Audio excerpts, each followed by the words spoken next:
ছিল আগে আমরা এরপর আগে বুছালিবা করেছিলাম।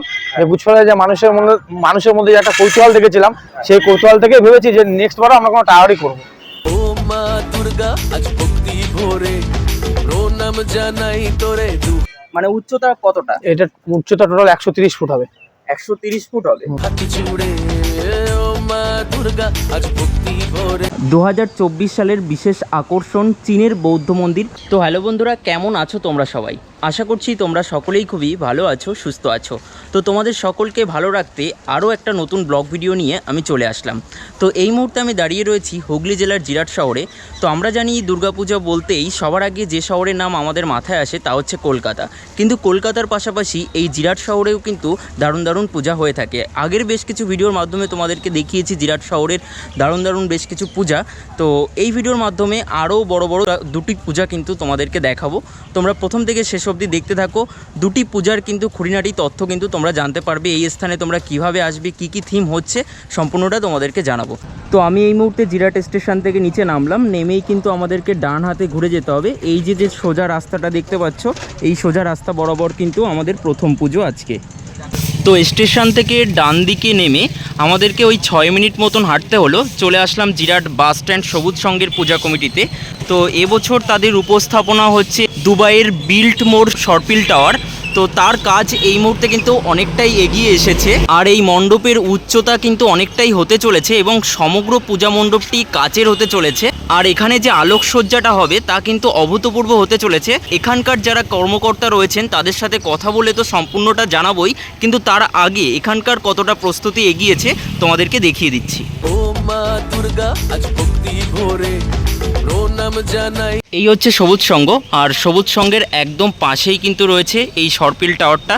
তো অনেকটাই কিন্তু হাইটের হতে চলেছে, আর বাঁশের কাজ কিন্তু অনেকটাই এগিয়ে এসেছে। আর এই মুহূর্তে কিন্তু এখানে একটা ছোটোখাটো বাজার বসেছে, তো সেই কারণে এরকমটা ভিউটা লাগছে আর কি।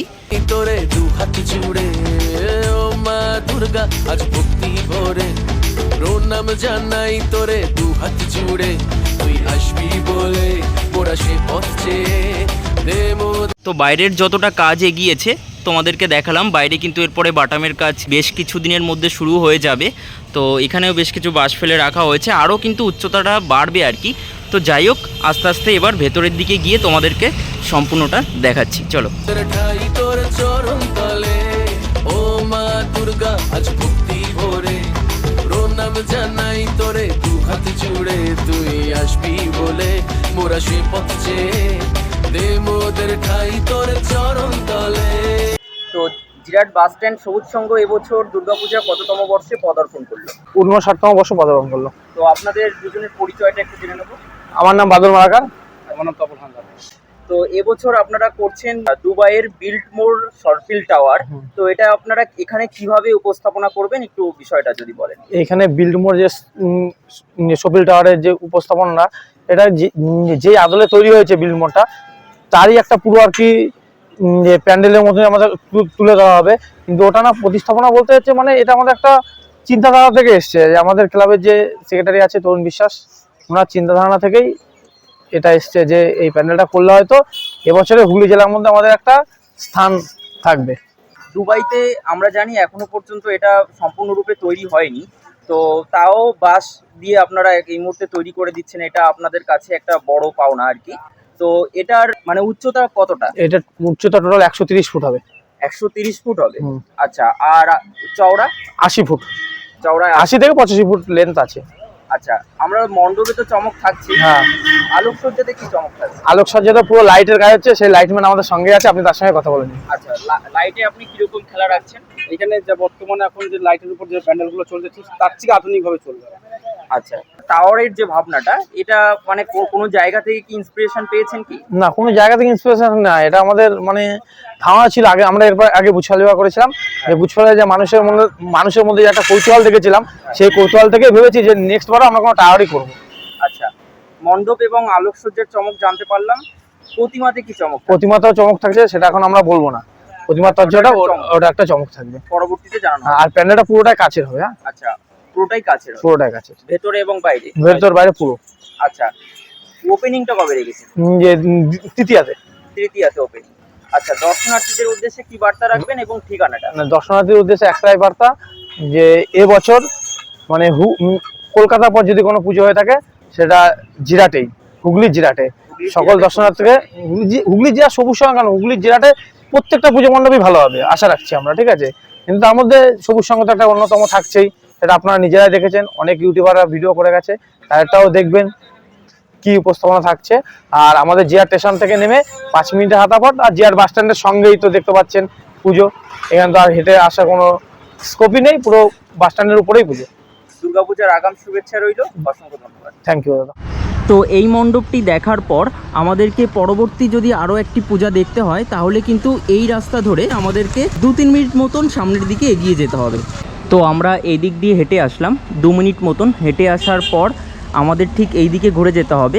ডান দিকে ঘুরে যাওয়ার পরে কিন্তু আমাদের সর্বপ্রথমে এই ব্যানারটা চোখে পড়বে। তো এখানে দেখো লেখা রয়েছে সর্বজনীন শ্রী শ্রী শারদোৎসব 1431 2024 সালের বিশেষ আকর্ষণ চীনের বৌদ্ধ মন্দির পরিচালনায় যুবশক্তি ক্লাব, জিরাট পার্কের মাঠ। এটা হচ্ছে আহম্মদপুর, দেখতেই পারছো। আর মণ্ডপটা কিন্তু এখানে গড়ে উঠবে ঠিক এই রকম, দেখতেই পারছো। তো এই ব্যানারের এই পাশ দিয়ে যদি আমরা এবার এই পাশে এগিয়ে যাই তাহলে কিন্তু আমাদের সেই চীনের বৌদ্ধ মন্দিরের প্রস্তুতি আমরা দেখতে পারবো।